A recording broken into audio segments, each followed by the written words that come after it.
Good evening, it's Newsview. I'm Lee Sullivan. Thank you for having me in, visiting with my friend Ron Hart, who has been down to Rosemary with his children on a sabbatical, if you can call being with your children a sabbatical.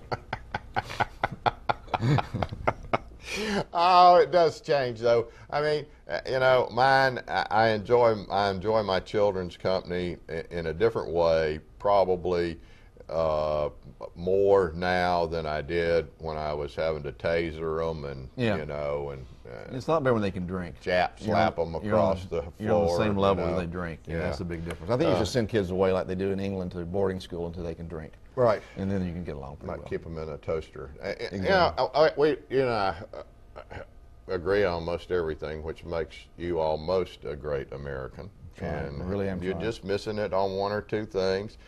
But I like you. You stand to what you believe in. You can espouse your beliefs in a reasonable manner.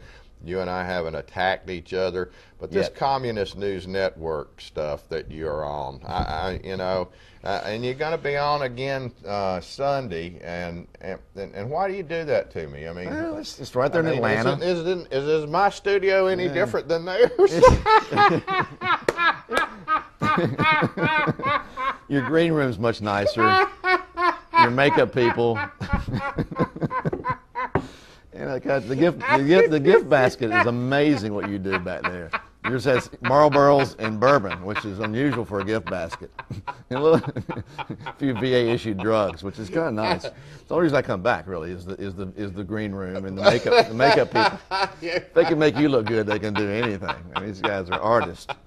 So Elliot Spitzer, that man about town. Yeah.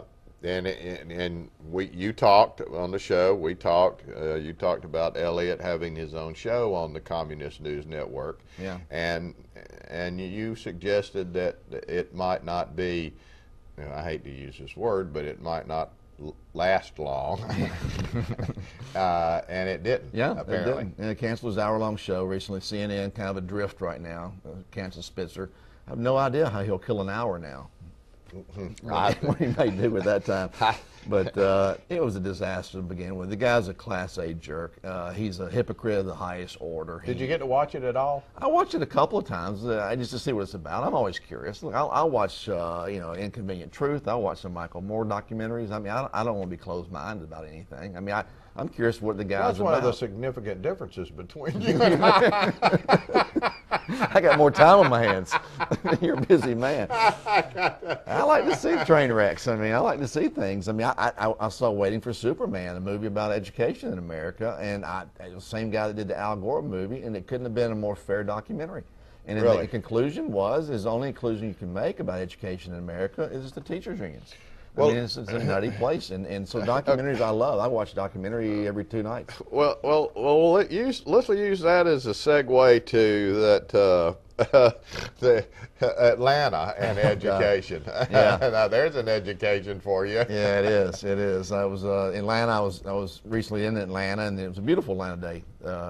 They were in Piedmont Park at the lake. Kids were diving for murder weapons. It was just Norman Rockwell-like. And I read in the AJC, which was given to me free, which is still too much to pay for the Atlanta Journal-Constitution, which is the worst major city newspaper in the world. They took a break from doing Emmett Till stories. Emmett Till was murdered about 150 years ago, but they run every week.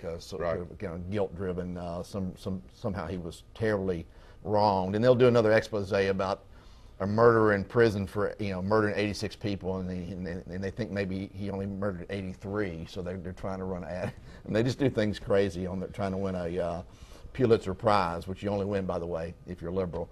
But the Atlanta school system is just a testament to what happens when you turn your kids, one of the most important things in most people's lives, as you and I were talking about earlier, over to a liberal system. I mean, if they really cared about the kids, why would they cheat? These teachers are cheating for the money. They're cheating to help themselves to get a better advantage in the system. So it was a teachers' union's structural pressure packed. If you didn't cheat, they would put pressure on you. They would harass you. You've seen that in the police forces against bad things, the blue code or whatever you call it. Right. I mean, that's the same thing that goes on. So we keep spending more and more money on education, because everybody's for the kids. So a bill comes through Congress or the state Senate. Oh, you got to vote for education. It's for the kids. We keep throwing money at kids with no results, no outcomes. No one's measuring the outcomes, and kids are getting dumber and dumber.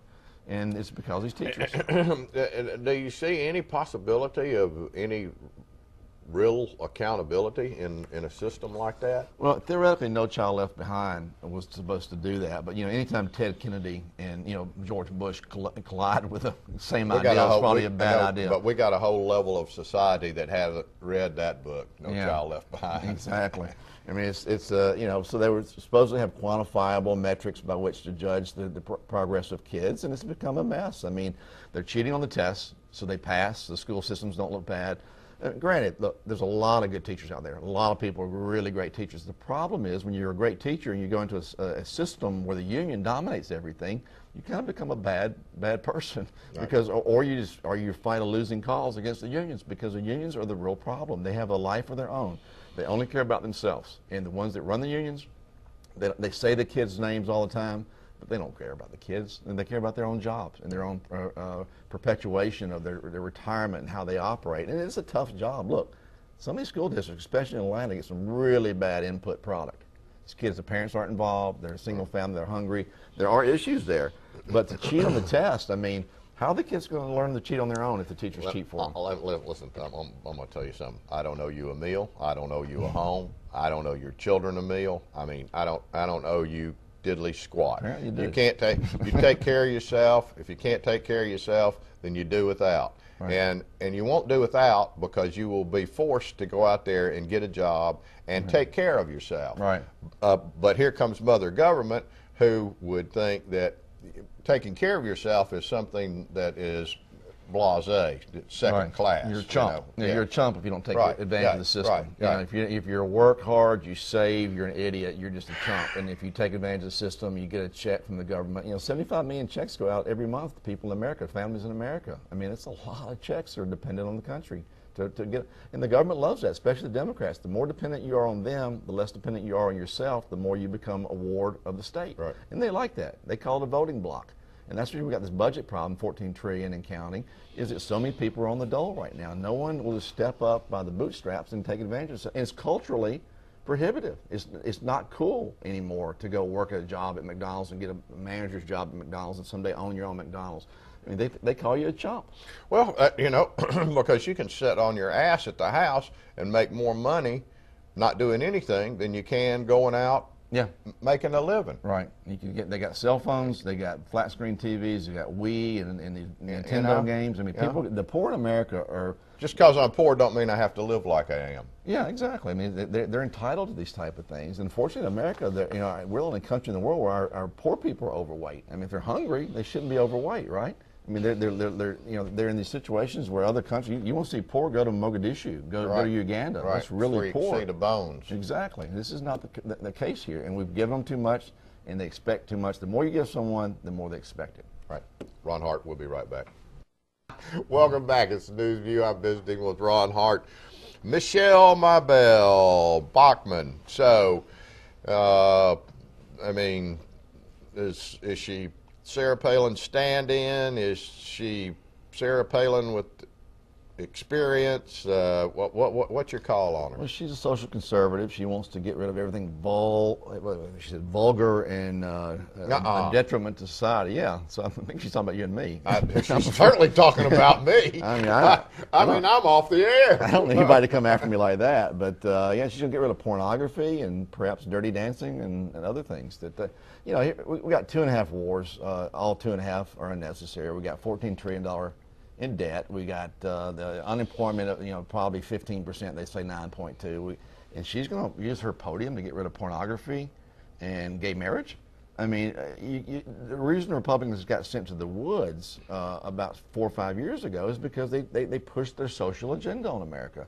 And the reason I'm a libertarian, and many in America are, is we realize you cannot regulate that. I mean, you can't do that. So she's going to, as a forefront issue, spend her energy, her gravitas upon election to get rid of gay marriage. Is that hurting anybody? A couple of gym teachers with a joint checking account? I'm going to tell you that in the world that we live in, There are things that are good, there are things that are bad, there are things that are right, there are things that are wrong. But there are also things that have a level of importance that rise to a degree that they affect everybody, and then there are things that fall to a level of importance that Right. don't affect many people And they're at all. addressed by the church and your religion and your faith and your morals. I mean, everybody, you can't regulate morality. You never can. And to make that the bellwether issue for what you're doing is wrong. I mean the one Is she singularly, that focused on that? well, she keeps bringing it up. It seems like that's the main issue with her. She's physically conservative. I like that. She's a good-looking woman. I like, obviously like that. But she has migraine headaches, which I guess is what happens when you don't get to watch porn. That can happen to you. I don't know what that's pent up in. Her husband has been getting a lot of grief for kind of being gayish. He has a ministry, psychology business where he kind of prays away the gay.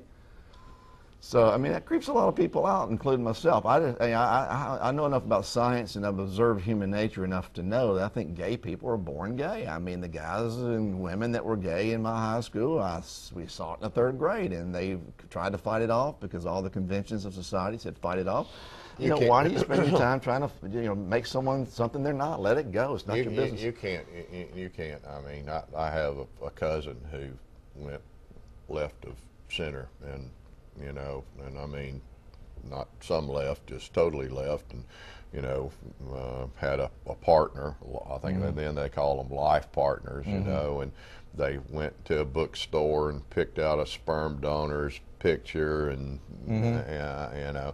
Now, her and I don't have a close relationship. You're not tight with her? Really surprised. We haven't spoken in a while. Why? Are your views on the issue of gay marriage bug her, or your other issues that are conservative bug her? Well, I don't have any grief with her life choices because she's paid her own way. Okay, but I come from an Irish traditional family, and I'm just here to testify that there is no space of immunity from things like that happening. Yeah, well, he's from the priesthood in the old days, right? Yeah. I mean, that's what look, it's an issue that I think as science evolves and people know more that there's a gene, there's something that makes them want to be that way. Look, people don't choose to be that way. It's a very hard lifestyle. Imagine all the people she alienated to take that lifestyle. And I'm not calling her courageous, but it does take a lot of guts to do that. Why do the Republicans spend their time? To you, I'm not a fan of the mechanics either. I'd be an awful lesbian. I've seen the films. It's a lot of attention to detail. Here's the disgusting part. Her mother and father love her just as much anyway. Well, that's horrible. What's disgusting about that? That's horrible. Quit it. I'm done with it. Ron Hart, we'll be right back. Welcome back, News View, visiting with Ron Hart. Space program. They've parked the shuttle. It's undocked for its last time. It's over. It's done with, and now NASA says it will pay Russia $63 million to fly an American into space. Yeah. So another $10 million if you want to check a bag. Park your car. Take a cab. What is that? Well, we're trying to save money, and as a fiscal conservative, there's places you can cut. We've been at the space program. I'm sure we spent $1 trillion over time. I know it's not great for Florida and Cocoa Beach area and all, but look, we got Tang and Velcro, for $1 trillion. If it was promising, A, the private sector should do it, which is what they're saying. 2, it's become a bureaucracy all to itself, and unfortunately, it is cool and astronauts and Captain America and whatever. But we got to let go of these old conventional things. I mean, if it's not working for us and it's cost us a lot of money, we don't have the money anymore. We're broke. So, as a conservative, the conservatives have to understand too that, and I'm talking to you as a conservative and me from a libertarian, the military has to rationalize some things we're doing as well. The space program may have to go, and entitlements have to go. So it has to be kind of a shared sacrifice type of thing. And I think the space program is one of the things that we could cut loose right now. As a conservative, I don't have any problem with that. I mean, as a conservative, we just either need to nuke our enemies or pull out and let them kill themselves. Right. Okay, that's where I am. All right. Pull out. Now I don't care how. I'm sure there's some far-reaching issue about how an amoeba functions in space, but I don't care. Right. Look, if there was something to be found up there, life, disease control or whatever, we've been at this 30, 40 years. I mean, we've pretty much got most of the information we need. We got Tang.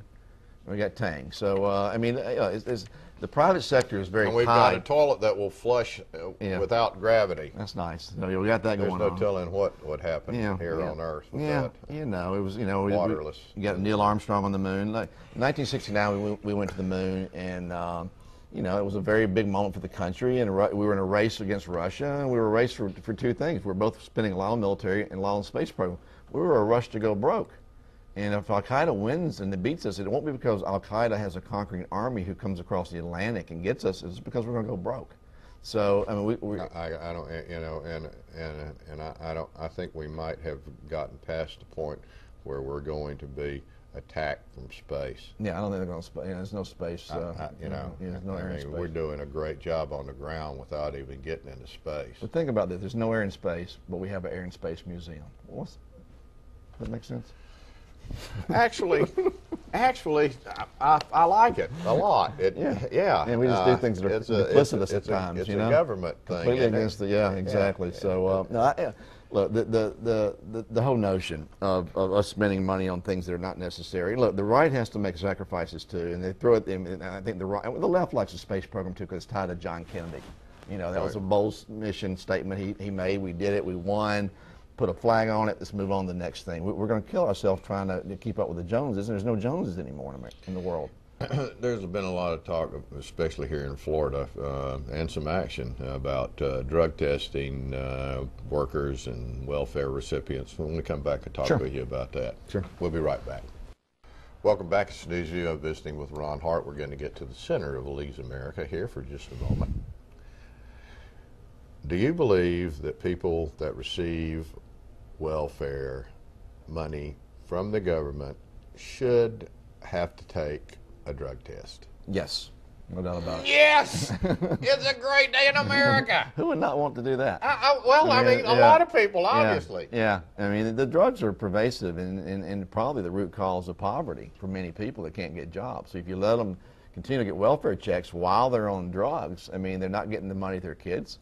They're not getting the money for food and shelter for what they need. Drugs consume their lives, and if you don't test for that, and I'm really not upset with Florida. I don't understand Florida in terms of not polling or not liking what Rick Scott's done, your governor. Hey, I like what he's done. Yeah, I think most should. I mean, the problem with the cutting and the budget deficit we're in right now, everybody loves cuts in theory. It's the reason Obama didn't come out with any cuts. He never says anything. But when you point to one, everybody gets mad. You got to toughen up. There's got to be shared sacrifice here, and that's one of the areas people have to back Rick Scott because he's doing the tough things, a la Governor Christie in New Jersey, that need to be done. And I hate to see the media is going to stampede him, okay? And I hope people out there will support the guy because it's hard to do. It's easy to give money away. It's hard to cut things. Here's what our friend at the News Herald, Scott Kent, Cub reporter, said. You should not drug test them until they're like pop once for the use of drugs. Well, that's the libertarian view, probably, of rights and privacy, and the libertarians can take that to an extreme. And I understand that to some degree, but they don't drug test you if you're not asking for free money. If you start asking for free money, you're a ward of the state. You do what they say. I mean, it's not an issue of like. Well, you can't get a job. Where can you get a job without taking a drug test? Exactly, and then you can't vote, and you can't even go to the airport without a driver's license. But you can vote in these motor voter states. The Democrats want anybody to walk up to a poll and be able to vote without a driver's license, without a passport, without any form of identity. And you have to have that to drive a car. So I mean, libertarians have to make some room, I think, for some practical matters of choice, because these are choices. A choice to vote. It's a right, but it's also a choice to vote. It's a choice to be on welfare. And if you're on drugs and you're on welfare, we can't be feeding that because you're also, the money that the federal government's giving you or the state's giving you, you're giving to a drug dealer who's also buying guns to shoot other people. It's a crime epidemic that you saw as a police chief. It feeds itself. So if you can cut that off, and I'm for legalizing pot. And we've had this discussion before, but I think legalizing drugs would be the easier way to do it because you bring it out from the shadows, you bring it out from the nefarious, gang-driven situations, and tax it if you want to. But you can take something that starts out that makes sense. And then you get to something like the FAA, who has ordered the helicopter pilot that owns his own helicopter business, and he's the only pilot to randomly test himself for the use of drugs. Isn't that the beauty? Yeah, the federal government has required a single owner helicopter pilot of his own business, his only employee, to randomly surprise drug test himself. So the only way you're surprised if you randomly drug test yourself is if you're on drugs, because you didn't really know you did it. So that's your government, and that's where we're heading. Obamacare will become the VA soon. I mean, Oh, God, help us all. This election is not about the money as much as it is. It's about the role, the scope, and the reach of government. Democrats will be involved in everything you do. They think they know better than you do about your choices. They think they know better than you do what you should do for yourself. You can't watch your weight, so we're going to make you eat these calories. We're going to make you do this. We're going to cut your cigarettes. I mean, you can't. People make dumb choices. I mean, as a libertarian, I always say, people say, define being a libertarian to me. It means smoke all the meth you want, but don't expect me to pay for your rehab, or don't expect me not to shoot you if you steal my lawnmower. Right. Consequences, and that's what we're in right now with the deficit. Consequences are the greatest thing in the world. It's like religion. Religion wouldn't be good without heaven and hell. Right. You got to have hell. Always good to have you on. Remember, those are my views. What are yours?